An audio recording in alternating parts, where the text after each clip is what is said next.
हाँ तो नमस्कार जी, आप सभी का स्वागत है आपके अपने परिवार में।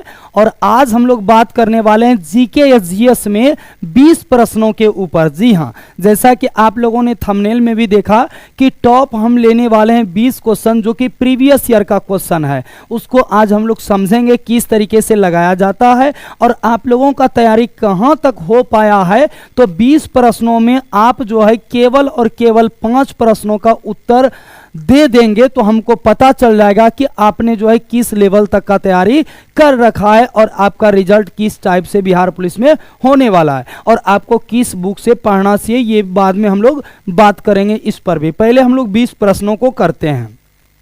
सरस्वती मैया का नाम लेते हुए 20 प्रश्नों को शुरुआत करते हैं। आज का सबसे पहला प्रश्न है, भारत का पहला कंप्यूटर कहाँ स्थापित किया गया था।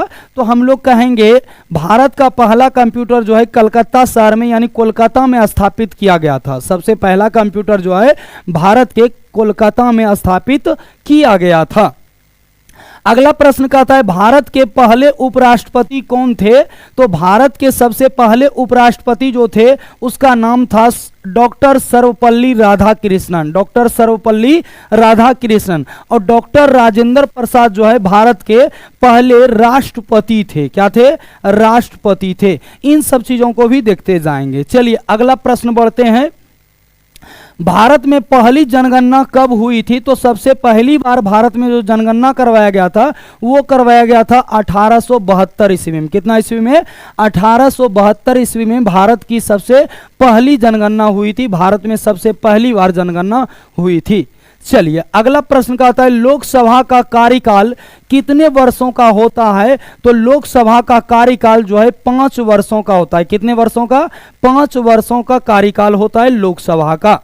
अगला कहता, हड़प्पा सभ्यता किस नदी के किनारे स्थित है। तो बहुत सारे विद्यार्थी इसमें कंफ्यूजन में पड़ जाते हैं और कंफ्यूज कर जाते हैं कि आखिरकार हड़प्पा जो है किस नदी के किनारे है या हड़प्पा सभ्यता किस नदी के किनारे है।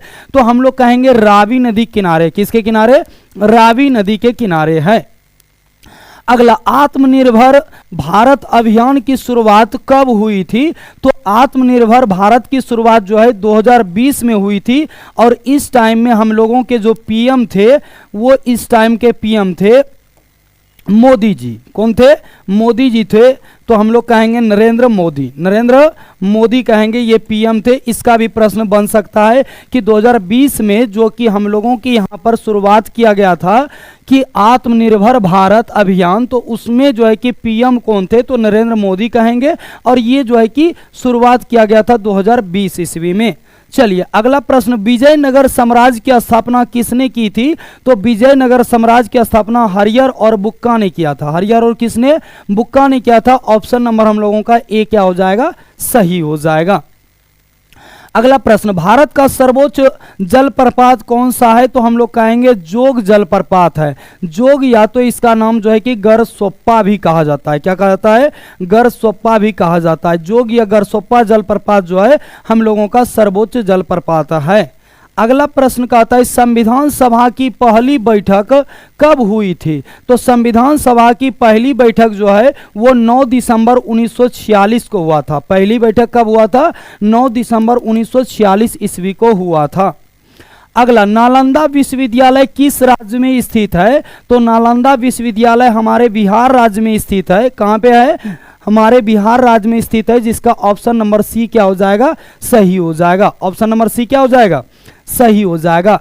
अगला, जल का शुद्ध रूप क्या होता है। तो जल का शुद्ध रूप उदासीन होता है। और जल के पीएच मान की बात करें तो जल का पीएच मान जो है वो 7 के बराबर होता है। और हम लोग जानते हैं कि जिनका 7 से कम होता है पीएच मान वो होता है अम्लीय। क्या होता है?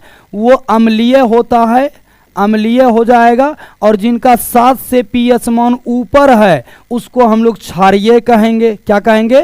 क्षारीय कहेंगे। और जिनका 7 के बराबर है उनको हम लोग उदासीन कहेंगे। क्या कहेंगे? उदासीन कहेंगे। तो जल का पीएच मान 7 है जो कि उदासीन होगा। अगला प्रश्न है, सबसे हल्की गैस कौन सी है। तो सबसे हल्की गैस हाइड्रोजन है। क्या है? संकेत H होता है, इसका सूत्र जो है H2 होता है। सबसे हल्की गैस हाइड्रोजन है। बढ़ते आगे कहता है मानव शरीर में लाल रक्त कणिकाओं का जीवन काल कितना होता है, यानी आरबीसी का जीवन काल कितना होता है। तो आरबीसी का जीवन काल महज 120 दिनों का होता है। 120 दिन या तो इसको 4 माह भी बोलते हैं, 120 दिन या तो 4 माह भी कहते हैं। अगला प्रश्न हम लोगों के सामने, विटामिन सी की कमी से कौन सा रोग होता है। तो विटामिन सी की कमी से आप समझ जाएंगे स्कर्वी रोग होता है। कौन सा रोग होता है? विटामिन सी की कमी से स्कर्वी रोग होता है। अगला बात आता है कि प्रकाश वर्ष किसकी इकाई है। तो प्रकाश वर्ष ना तो समय की है, हम लोग कहेंगे ये दूरी की है। दूरी की सबसे बड़ी इकाई अगर देखा जाए, सबसे बड़ी इकाई तो ये हो जाएगा आपका प्रकाश वर्ष। और एक प्रकाश वर्ष जो है 9.46 गुना 10⁻15 मीटर के बराबर होता है। इस बात को भी याद रखेंगे।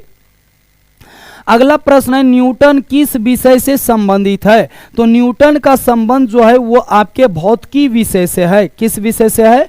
भौतिकी विषय से है। उन्होंने भौतिकी में ज्यादा योगदान दिए हैं। सबसे बड़ा अंग कौन सा है मानव शरीर में। तो हम लोग कहेंगे सबसे बड़ा अगर अंग की बात करेंगे तो अंग आपका त्वचा हो जाएगा। सबसे बड़ा अंग की बात करेंगे तो त्वचा हो जाएगा। और सबसे बड़ी ग्रंथि की बात करेंगे तो वो आपका यकृत हो जाएगा, यकृत हो जाएगा। अगला क्वेश्चन कहता है कौन सी गैस ऑक्सीजन के साथ मिलकर जलने में सहायता करती है। तो ऑक्सीजन स्वयं जो है ऑक्सीजन के साथ मिलकर जलने में सहायता करती है। जलने में क्या करती है? सहायता करती है। अगला कहता है कंप्यूटर में BIT यानी बीट का पूरा नाम क्या है। तो बीट का पूरा नाम है बाइनरी डिजिट। बाइनरी डिजिट है इसका पूरा नाम। इसका पूरा नाम क्या है? बाइनरी डिजिट कहेंगे। अगला प्रश्न कहता है सबसे अधिक घातक किस या किरण सबसे अधिक घातक किरण कौन सी होती है। तो सबसे अधिक जो है अल्फा नहीं है, बीटा नहीं है, आपका सबसे अधिक जो है वो आपका गामा है। कौन सा है? सबसे अधिक घातक गामा है। आगे बात करेंगे तो अपना स्कोर आपका कितना आता है इस 20 प्रश्नों में। आप कमेंट बॉक्स में जरूर कमेंट करेंगे कि 20 क्वेश्चन में आपने कितने क्वेश्चन का जवाब दिया या आपने कितने क्वेश्चन को पहले से जान रखा या तो आप जानते हैं। ये कमेंट बॉक्स में जरूर कमेंट करेंगे। साथ ही साथ जो है कहता है आज रास्ता बना लिया है तो कल मंजिल भी मिल जाएगी हौसलों से भरी, ये कोशिश एक दिन जरूर रंग लाएगी। प्यारे साथियों, अगर आपने हौसला बना लिया है कि बिहार पुलिस में सिलेक्शन लेना ही लेना है और आपके ये मन का विश्वास हो गया है तो बस आप मेहनत जिस रास्ते से कर रहे हैं उस रास्ते में और थोड़ा सा मेहनत करेंगे तो आपका काम हो जाएगा। जय हिंद प्यारे साथियों, मिलते हैं अगले वीडियो में।